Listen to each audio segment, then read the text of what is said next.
Buenos días. Iniciamos hoy una serie nueva en La Vanguardia, unos diálogos con periodicidad mensual. En esta primera convocatoria tenemos el gran privilegio de contar con dos figuras muy principales del pensamiento español actual. Esta experiencia de la pandemia, que quizás sea la primera experiencia mundial y simultánea, no va a producir un aprendizaje en una semana, en un mes, en 2 meses o en 5 meses, pero sí representa una de esas experiencias traumáticas que dan un pequeño salto en la humanidad, como produjo, por ejemplo, la Segunda Guerra Mundial o Auschwitz, que inmediatamente produjo la Declaración Universal de los Derechos Humanos. Sabíamos que el individuo es frágil. Yo salgo de esta habitación y me puede caer un ladrillo. No teníamos tan claro que la humanidad era frágil y podía ser una especie susceptible en peligro de extinción. Por una parte, la humanidad progresa y por otra parte, de repente, sufre verdaderos colapsos descivilizatorios. ¿Dirías que el momento actual es un colapso de la historia? No, yo creo que no. Si es verdad que está habiendo un movimiento de globalización que posiblemente va a triunfar, pero que está produciendo una regresión hacia los nacionalismos muy potente. Porque la globalización plantea una cosa, plantea el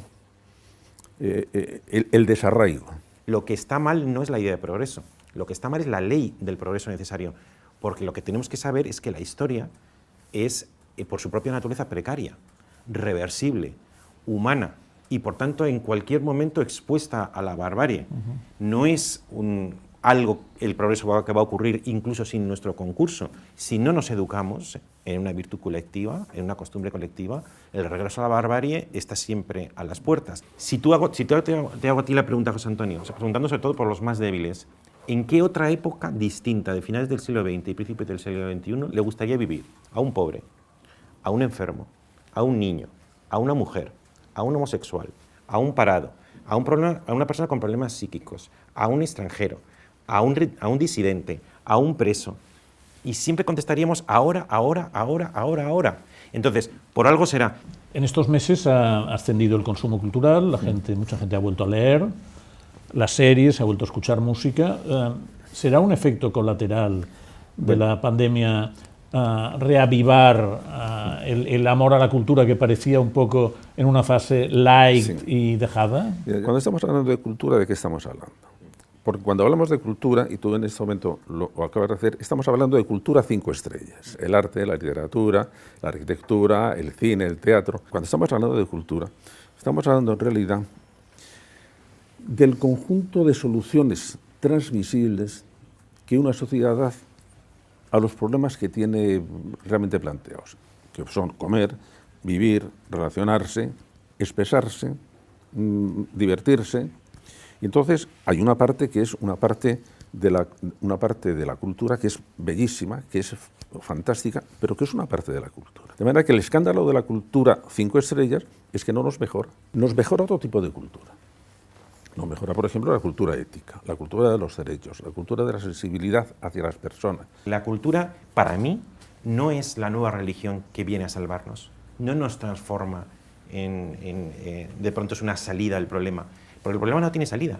Esto es como no es la fórmula de la Coca-Cola, que está encerrada en alguna caja fuerte de una ciudad de Estados Unidos y que no nos permiten entrar a esa fórmula. Es que aquí no hay salida. Aquí tienes que hacer como decía Aristóteles, el placer en el ejercicio de las potencias, el que te guste el juego de vivir y dejar que la rosa es una rosa sin porqué. Ahora bien, sí que puedes reiterar en ti la dignidad del humano. Dignidad que para mí queda fuertemente refutada o contradicha, generando un escándalo universal, y es cómo es posible que la naturaleza permita la creación de algo tan refinado y distinguido como es lo humano, que nos hace tan distinto de los mosquitos, y luego permite la cosificación de esa dignidad más grande que existe, que es el cadáver. Y esa sensación, ese cóctel de doble composición, de elevación y escándalo, me parece que es propio de la cultura. Hay un descontento general, inherente a la democracia, con un descontento circunstancial en el que se ha encadenado, por un lado, la crisis económica y ahora la pandemia, con algunos problemas adicionales ya estrictamente españoles. Y entonces recupera lo que se llama el poder constituyente. Oiga, no os olvidéis que porque haya un poder constituido, la Constitución, el final el poder reside en el pueblo, que soy yo. Cuando se hace la Constitución española del 78, tiene clarísimamente la idea de que lo que hay que hacer es resolver los problemas. Entonces, dentro de las soluciones que dieron, hay unas soluciones que son muy coyunturales, y esas posiblemente hay que revisarlas, y hay unas soluciones que son muy estables, y que esas no hay nada mejor, no hay ninguna alternativa mejor. Entonces, ¿dónde puede estar lo discutible? Bueno, lo discutible, porque en aquel momento era coyuntural, era la jefatura de Estado. El asunto está en quién lo revisa. Javier dice, el poder constituyente, el pueblo. Ya, pero el pueblo, para revisar esas cosas, debería tener una serenidad que en este momento no tiene. Es decir, intentar hacer una reforma tan de calado como puede ser la reforma constitucional, con una ciudadanía tan sumamente polarizada, tan sumamente poco informada y con tan poca educación política, dice, eso me asusta un poco. Cuando hablamos de reformar la Constitución de 1978, yo lo que diría, un poco como José Antonio, cuidado con el perfeccionismo, es decir, imaginar un concepto tan subido, que finalmente lleve a la ruina del sistema viable, porque todo el mundo quiere reforma. Muchísima gente quiere reforma, pero cada uno quiere hacer cosas distintas con esa reforma. Todas las personas que opinan son respetables. Las opiniones no. Cada una de ellas tiene su propio criterio de respetabilidad. Lo que pasa es que ahora hemos tenido una especie, y en eso los medios de comunicación también están interviniendo, y las redes sociales lo están potenciando, que es decir, no, todo el mundo, todas las opiniones son respetables y todas debemos oírlas. Bueno, debemos oírlas o no debemos oírlas, o debemos criticarlas, o debemos prohibirlas. ¿Por qué? Las opiniones.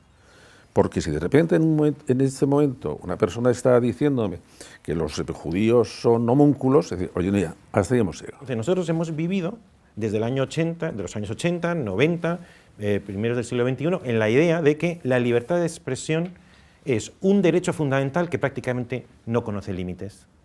Es un derecho ilimitado. Hasta los derechos más sagrados, la jurisprudencia ha reconocido límites. El problema de la situación en Cataluña o en otras regiones que haya movimientos secessionistas, es que no puedes negar a ninguno el derecho que tiene. Lo que pasa es que son derechos que entran en colisión. Entonces, ¿tienen derecho los nacionalistas a que sea independiente? Sí, porque dentro de los derechos fundamentales está el poder decidir su modo de agrupación política. ¿Tienen derecho los no nacionalistas a no querer seccionar? También. Y el resto de los españoles, bueno, el resto de los españoles, dentro de una situación de hecho que está dando, hay también muchas responsabilidades y muchos derechos adquiridos. Es decir, las naciones históricas tienen derechos históricos y España como nación tiene derechos históricos también. ¿Cómo resolvemos un problema en que hay tres derechos que no los podemos negar, pero que entran en colisión? El derecho de los secesionistas, el derecho de los secesionistas y el derecho del resto de los afectados a decir, tendré yo algo que decir. Ahí es donde está la sabiduría política. Ahí es donde está la política. Ahí es donde está la política. Es decir, ¿cómo ponderamos de una manera? La prudencia. Sí, la prudencia. El 2021 va a ser el año del estallido social, porque la pandemia ha producido un dolor sin precedentes en todo Occidente. Paradójicamente, a medida que vayamos venciendo el virus, gracias a las vacunas, gracias a los tratamientos, gracias a la socialización del virus. Y por otro lado, se desvanezcan las nubes que antes nos cegaban los ojos y veamos la magnitud de los destrozos, el estallido social será más grande. Para mí lo que ha ocurrido en Cataluña tiene un elemento anárquico, por tanto de odio al poder, tiene una mala educación de no comprender el sentido de la libertad, tiene una expresión del malestar ambiental que ha acumulado la economía con la pandemia y también el tema catalán, pero también tiene algo de superación del pánico y de abrir los ojos a la magnitud del desastre que la pandemia ha producido.